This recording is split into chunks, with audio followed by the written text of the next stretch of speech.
ដល់គ្នាបងប្អូនគ្នារៀបចំមក Lenovo ពីរគ្រឿងឲ្យភ្ញៀវអានេះហើយ Xeon នេះมันខ្លាំងប្រហែលបងប្អូន design បងប្អូនល្មមអាចធ្វើការងារបាន YouTube អីបានគាត់កំងពីរគ្រឿងយកឲ្យបុគ្គលិកគាត់ប្រើផ្នែកខាង engineering ហើយប្រហែលជាអាចធ្វើការបានខ្ញុំមិនច្បាស់ 100% ប៉ុន្តែដោយសារមានបងប្អូនគាត់ 4-5 នាក់គាត់រៀនគាត់យកទៅគាត់ធ្វើការដូចជាអត់អីដែរបងប្អូនអានេះពួក T510 T520 CPU Xeon ហើយធំតែ2435លេខវាហើយ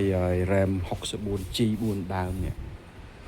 បតវាធំបងប្អូនបតវានេះ GTX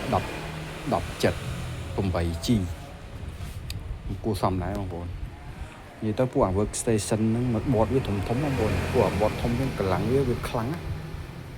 ងហើយវា handle យូរនិយាយទៅពួក workstation hand on រហូតណាបងប្អូនធ្វើការរហូតហ្មង multitask អញ្ចឹងហើយការងារវាច្រើនប្រភេទយ៉ាងបងប្អូនថ្មីហើយនេះគ្រឿងវាស៊ីនទាំងអស់មកជាប់អញ្ចឹងដល់ខ្ញុំមានឆ្កឹះជាដោះដូរទៅណាមកសំណុំវាតែយើងអាច upgrade បានណាបងប្អូនចង់ upgrade VGA អីក៏បានដែរ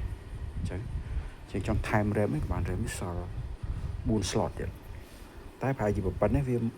ល្មមប្រើដូចវាមិនបាច់ថែម 64G បងប្អូនហើយ M2 មកតែ M2 វាក៏អត់មាន M2 SSD បងប្អូន SSD វាក៏មកជាប់ជាមួយដែរអត់មានខ្ញុំមកថែមមកដកអីឲ្យ SIM វាមកហ្មងវាក៏ទិញដែរត្រូវហ្មងមកសំណុំរបស់វាយ៉ាងហ្មងពីរគ្រឿងគេអរគុណច្រើនបងជួយឲ្យ order